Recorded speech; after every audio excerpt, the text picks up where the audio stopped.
Movie అది. Experimental sound చేసాము. అది అన్నీ యాక్సెప్ట్ చేసిన అను గారికి థ్యాంక్స్.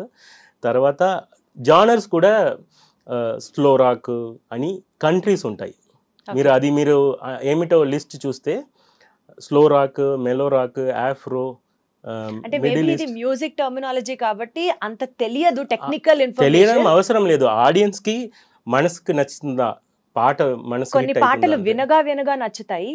ఈ పాట ఏంటంటే విన్న వెంటనే నచ్చుతుంది. ఆ ట్యూన్ కే ఏదో ఒక సోల్ కనెక్షన్ ఏర్పడిపోతూ ఉంటుంది. అది సబ్ కాన్షియస్లీ కూర్చుకుని అంత ఇన్స్ట్రక్షన్ ఇచ్చారు. నేను ఫస్ట్ టైం మ్యూజిక్ చేస్తున్నా, ఇది first movie and last movie అని నేను అనుకుని చేసిన మూవీ అది. ఈ తర్వాత నాకు ఎవరు ఛాన్స్ ఇస్తారు అని నిజంగానే అలాగే చేశాను.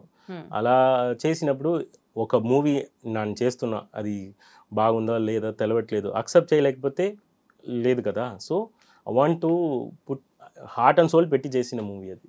సో డెఫినెట్లీ అది వర్కౌట్ అయింది. అయితే ఇందాక మీరు ఒక మాట మాట్లాడారు, సోల్ఫుల్ మ్యూజిక్ అని. ఇలా సోల్ఫుల్ మ్యూజిక్ డైరెక్టర్స్ అని కొంతమంది లిస్ట్ రాస్తే మేబీ అందులో ఫస్ట్ 5 or ఫస్ట్ 3లో మీరు ఉంటారు. కానీ ఇంత హిట్ మ్యూజిక్ ఇచ్చిన తర్వాత అవార్డ్ సర్క్యూట్స్లో కానీ మెయిన్ ఫంక్షన్స్లో కానీ మీరు చాలా తక్కువే కనపడుతున్నారు తప్ప మీ పాటలు హిట్ అయినంత ఘనంగా మీ ప్రెజెన్స్ ఉండట్లేదు.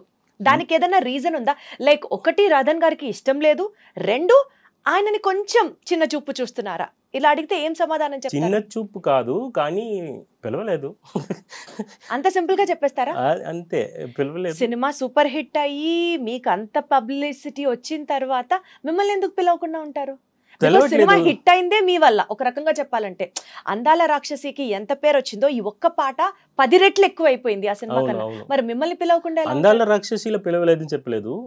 అందాల రాక్షసిలో నా ఆడియో రిలీజే నా పరంగా జరిగింది. నా సాయి కొరపరెడ్డి గారు చాలా బాగా చేశారు. అది అలా చెప్పలేదు.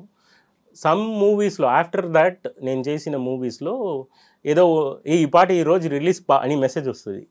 నేను అవునా రిలీజ్ అని. బికాస్ నా సైడ్ ఒక ప్రాబ్లం ఏంటంటే ఆ టైంలో నాకు అంత తెలుగు స్పీచ్ రాదు. సో వీళ్ళని పెట్టి ఎలా మాట్లాడతారు థింక్ చేస్తారో ఏమో తెలియట్లేదు. బట్ ఫ్యూచర్స్లో అందాల రాక్షసి తర్వాత చేసిన మూవీస్లో ఎవడే సుబ్రహ్మణ్యంలో వచ్చాను, షో ఉంది. బట్ ఐ కుడెంట్ టాక్, నాకు తెలుగు అంత రాలేదు. ఇప్పుడు అర్జున్ రెడ్డి మూవీ తర్వాత నేను నేర్చుకున్నా.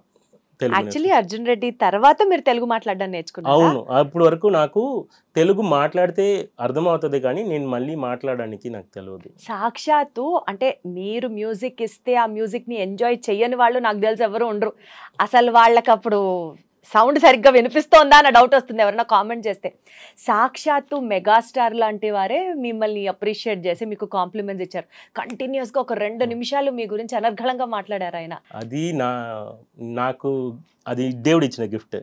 ఎందుకంటే నిజంగా హార్ట్ నుంచి అతను మాట్లాడారు. నాకు అది ఫీల్ అయింది. ఎందుకంటే పెద్దవాళ్ళే, అందుకే అది అలాంటి ఉన్నారు. అది చిట్టి పాట విని నాకు చిట్టిని ఒక వర్డ్ ఇచ్చారు. నేను ఇదే పాట పాడుతున్నా ఇంట్లో వైఫ్ పిలవడానికి. అలాంటి చిన్న క్యూట్ మూమెంట్స్ చేస్తారు. నా వైఫ్ గారిని ఆశీర్వాదం పెట్టారు. నాకు పెళ్ళి చేసిన తర్వాత మొదటి ఆశీర్వాదం ఫ్రమ్ ఇండస్ట్రీ చిరంజీవి గారి దగ్గర నుంచి తీసుకోవాలనేది నా తల రాసింది. అది జరిగింది. పెద్దవాళ్ళు బ్లెస్సింగ్స్ వల్ల నేను ఇప్పటివరకు ఉంటున్నా. ఇండస్ట్రీలో కొంతమంది 5 yearsలో ఉంటారు, అలాంటివి ఉంది కదా. Still some good people, most of the Ashwini దుర్గజ్ గారు, చిరంజీవి గారు, చాలా పెద్ద పీపుల్ నాకు ఇచ్చిన బ్లెస్సింగ్స్ వల్ల నేను ఇక్కడ ఉంటున్నా. యాక్చువల్లీ